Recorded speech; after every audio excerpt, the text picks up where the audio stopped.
Russia just helped Mali take back its gold, and the West is panicking. But is this a new era of African power, or just another trap? Welcome to our special coverage on Africa's shifting gold economy. In a significant move with global implications, Russia has officially pledged support to Mali's gold mining ambitions, marking a bold new chapter in the West African nation's economic strategy and international partnerships. The agreement, announced this week in Bamako, outlines a framework for Russian investment, technology transfer, and security assistance aimed at boosting Mali's capacity to exploit its vast gold reserves, already among the largest in Africa.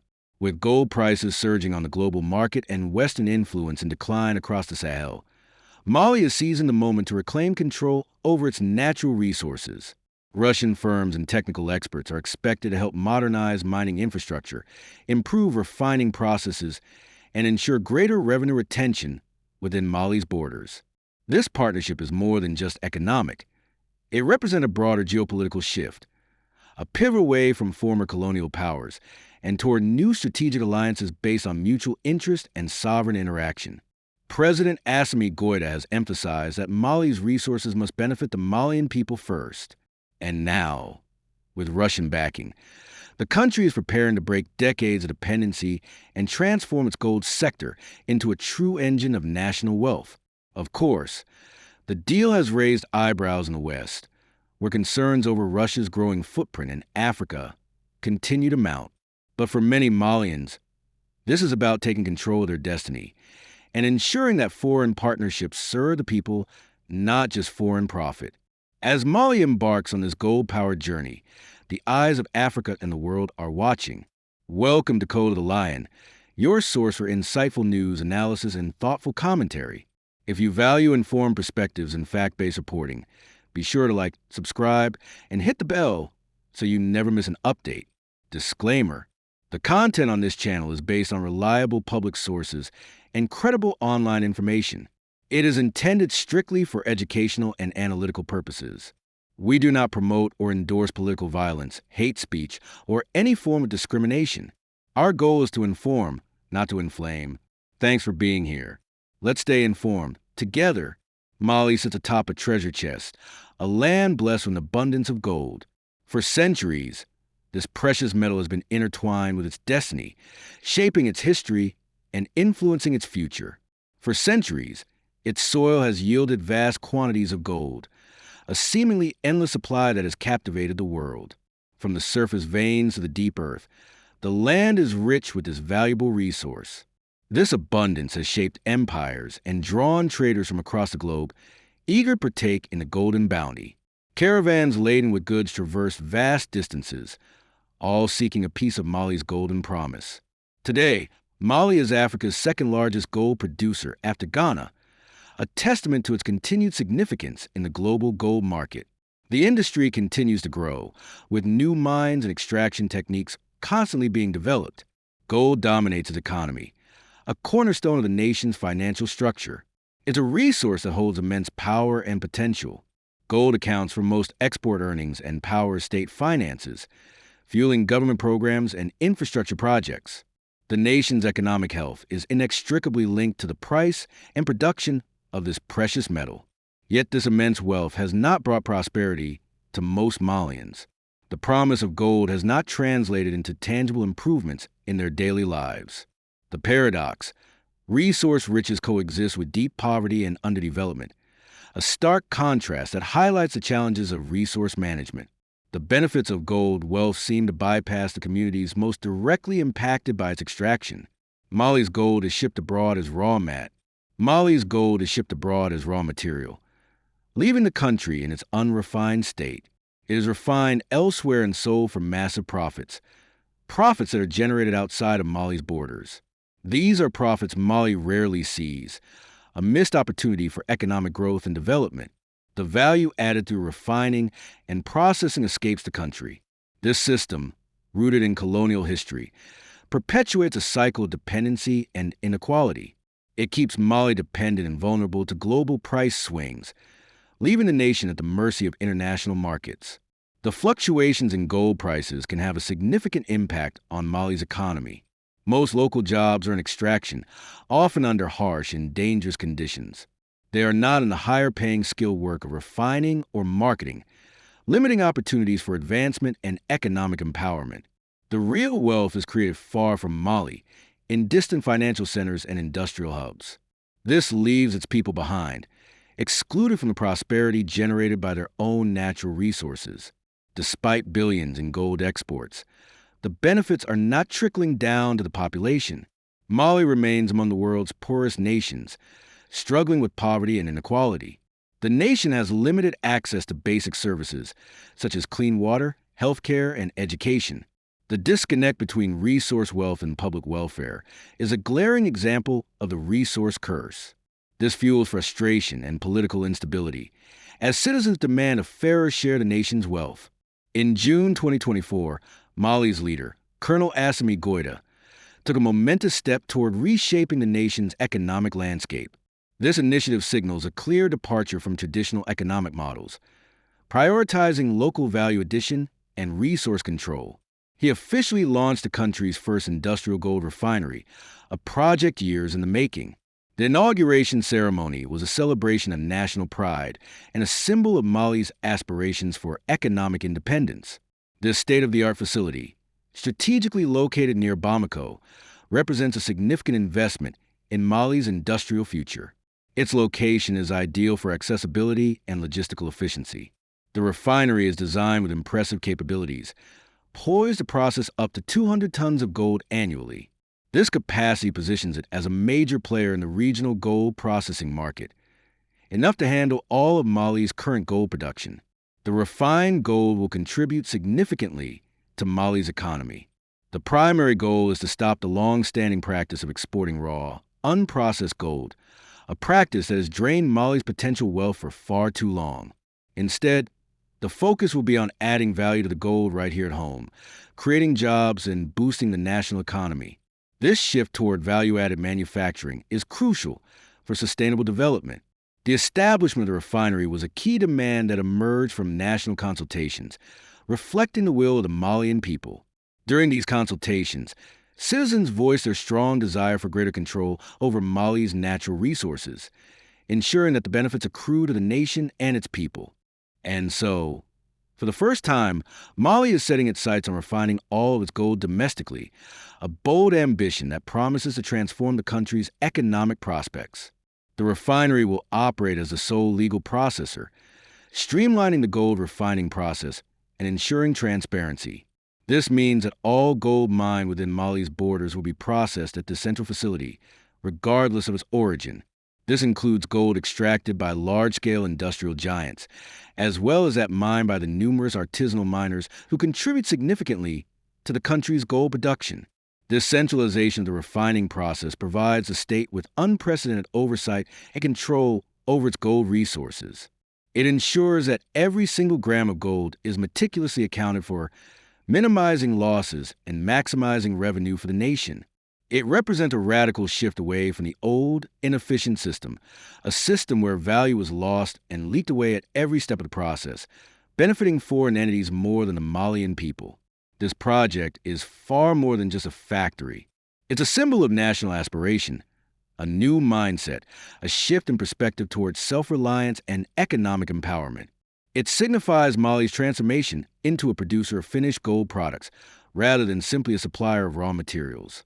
And with its substantial processing capacity, the refinery has the potential to serve as a regional hub for gold processing, extending its benefits beyond Mali's borders. It could become a central processing point for neighboring gold-rich countries in West Africa, fostering collaboration and shared prosperity. This initiative could significantly foster economic integration within the region, creating stronger trade partnerships and shared economic growth. Ultimately, it could contribute to the formation of a stronger, more unified Sahelian bloc, working together for mutual benefit.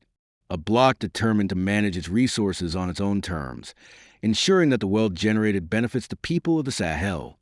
The refinery stands as Mali's bold and decisive step, a step firmly toward economic sovereignty, and a future where Mali controls its destiny through the responsible management of its own resources. Mali isn't building this refinery alone. The project is a partnership with Russia, not Mali's traditional Western allies. The Russian Yadrin Group is constructing the refinery, reflecting Mali's shift away from France and the West. The Malian state will hold a 62% majority stake, with Russian and Swiss partners holding the rest. This structure aims to secure foreign expertise while keeping control in Malian hands. The partnership is part of Mali's broader break from old neo-colonial relationships. Russia, eager to expand its African influence, sees this as a strategic foothold. Western powers are watching closely, wary of Russia's growing role in the Sahel. But the refinery is more than an economic project. It's a symbol of new alliances and shifting power. Its success or failure will shape Mali's future and the region's geopolitical landscape. This state-of-the-art gold refinery stands as a centerpiece, a symbol of progress and ambition. It represents a significant step forward for Mali's mining sector, showcasing the nation's commitment to value addition and economic diversification. Sweeping reforms, meticulously designed and strategically implemented, aim to reshape the landscape of the mining industry, fostering transparency, accountability, and sustainable development. These reforms touch upon every aspect of the industry, from exploration and extraction to processing and revenue management. The government initiated comprehensive audits of existing foreign mining contracts, scrutinizing their terms and conditions to ensure fairness and mutual benefit. This process aimed to rectify imbalances and optimize economic returns for Mali. In 2023, Mali introduced a new mining code, a landmark piece of legislation that sets the stage for a more equitable and sustainable mining industry. This code reflects the government's commitment to responsible resource management and inclusive growth. The code empowers Mali to take up to a 35% stake in new mining projects, ensuring that the nation benefits directly from its mineral wealth from the outset. This increases state influence and profits, allowing the government to reinvest in vital public services and infrastructure development. This strategic move aims to create a virtuous cycle of economic growth and social progress. Stricter regulations now close loopholes, plugging avenues for illicit financial flows and ensuring that mining companies pay their fair share of taxes and royalties, money that once flowed out untaxed, depriving the country of much-needed revenue for development initiatives. These measures enhance transparency and accountability in the financial management of the mining sector. A new state-owned mining company, Sorum, will actively participate in projects, taking on a more prominent role in the management and operation of mining ventures, not just regulating them. It will become a key player in the industry, driving innovation and best practices. The aim is for Mali to become an active player in exploring, identifying, and assessing its vast mineral resources with greater efficiency and expertise. By harnessing advanced technologies and sustainable practices, Mali plans to maximize the value of its mineral assets. It will also take charge of selling its minerals, securing favorable terms and reinvesting the proceeds in national development priorities. A new local content law requires mining companies to hire Malians, prioritizing local talent and expertise in all aspects of their operations. They must also buy from local suppliers, fostering the growth of domestic industries and creating opportunities for Malian businesses to thrive. This is designed to create jobs, providing meaningful employment opportunities for Malian citizens, stimulate the local economy, boosting economic activity in mining regions, and creating a ripple effect of prosperity across the country, build a domestic industrial base, reducing reliance on imports and fostering self-sufficiency in key sectors of the economy. Together, these reforms represent a comprehensive strategy to transform the mining sector and unlock its full potential. These reforms are part of a broader mission to reclaim sovereignty by asserting greater control over Mali's natural resources and ensuring they are managed in the best interests of the Malian people. It's about safeguarding Mali's mineral wealth for future generations and making sure it contributes to sustainable development. The ultimate goal? To ensure mining serves Malian interests first, prioritizing the well-being and prosperity of the nation above all else. Refining gold at home could transform Mali's economy. By selling high-purity gold bars, Mali will capture more value and boost state revenues, meaning more funds for healthcare, education, and infrastructure. The refinery will create skilled jobs and training opportunities, building a new generation of Malian experts. It will also help curb gold smuggling, which costs Mali hundreds of millions in lost revenue each year. Centralized refining makes gold easier to track and harder to smuggle. Mali could become a regional gold hub, refining gold for its neighbors and increasing its influence. This would generate extra revenue and foster regional cooperation. The refinery could set a powerful precedent for other African nations to move from extraction to industrialization. If managed well, it could become a catalyst for shared prosperity. But the real test is whether these benefits will reach ordinary Malians. The refinery's promise comes with real risks. Critics ask, is Mali trading one dependency for another by relying so heavily on Russia? Foreign-backed projects in Africa often leave debt, environmental damage, and little real development. The transparency and fairness of this partnership will be crucial. If profits benefit only elites and foreign partners, Malians will see little change. Mali's pivot to Russia has strained ties with Western donors and institutions. Losing access to traditional aid could hurt the wider economy. Heavy reliance on Russia also makes the project vulnerable to political shifts in both countries. True sovereignty means building local expertise to run the refinery independently. The ultimate challenge? To turn this venture into genuine self-reliance, not just a new dependency. Mali's move is part of a wider wave of resource nationalism across the Sahel. Military-led governments are challenging the old order, demanding a bigger share of their country's wealth. In Burkina Faso, leaders are auditing mining companies and planning their own refinery, also turning to Russia. Guinea is enforcing local processing and revoking licenses from non-compliant firms. Niger is reviewing mining contracts, especially for uranium, to better serve national interests. Sahelian states are coordinating policies, seeking to renegotiate their place in the global economy. The region is pushing for equality, not subordination, in its dealings with the world. This movement is still young, and its success is uncertain, but it signals a powerful desire for change and a new economic story for Sahel. The world is watching as these nations assert their sovereignty. The refinery is a symbol of that sovereignty, but true independence is more than bricks and mortar. The real test is whether it improves ordinary Malians' lives through schools, hospitals, and jobs. Transparency and accountability are essential. Revenues must be tracked and publicly declared. Strong anti-corruption measures are needed to prevent wealth from being siphoned off by elites. Building robust institutions and empowering civil society is harder than building a factory. But without these foundations, the refinery risks becoming another monument to unfulfilled potential. The project's impact depends on the intentions and integrity of those in charge. Will it empower the people, or just a new elite? The work of building true sovereignty starts now, with good governance and public oversight. Only then can the refinery become a tool for a more just and prosperous Mali. As the refinery rises, Mali stands at a crossroads. The project could transform gold from a source of foreign wealth into a driver of national development. But the path is risky, with new dependencies and the challenge of managing vast wealth fairly. Mali must learn from the failures of other resource-rich nations. The choices made now will decide if the refinery is a foundation for prosperity or a missed opportunity. Success depends on good governance, transparency, and a focus on the people's welfare. The world is watching, but the most important decisions belong to Malians. How will they ensure this project truly serves their interests? Can they build the civic structures needed to hold leaders accountable? The future of Mali's gold is unwritten, and it's Mali's people who must hold the pen. As reactions continue to pour in from across the continent, one thing is clear.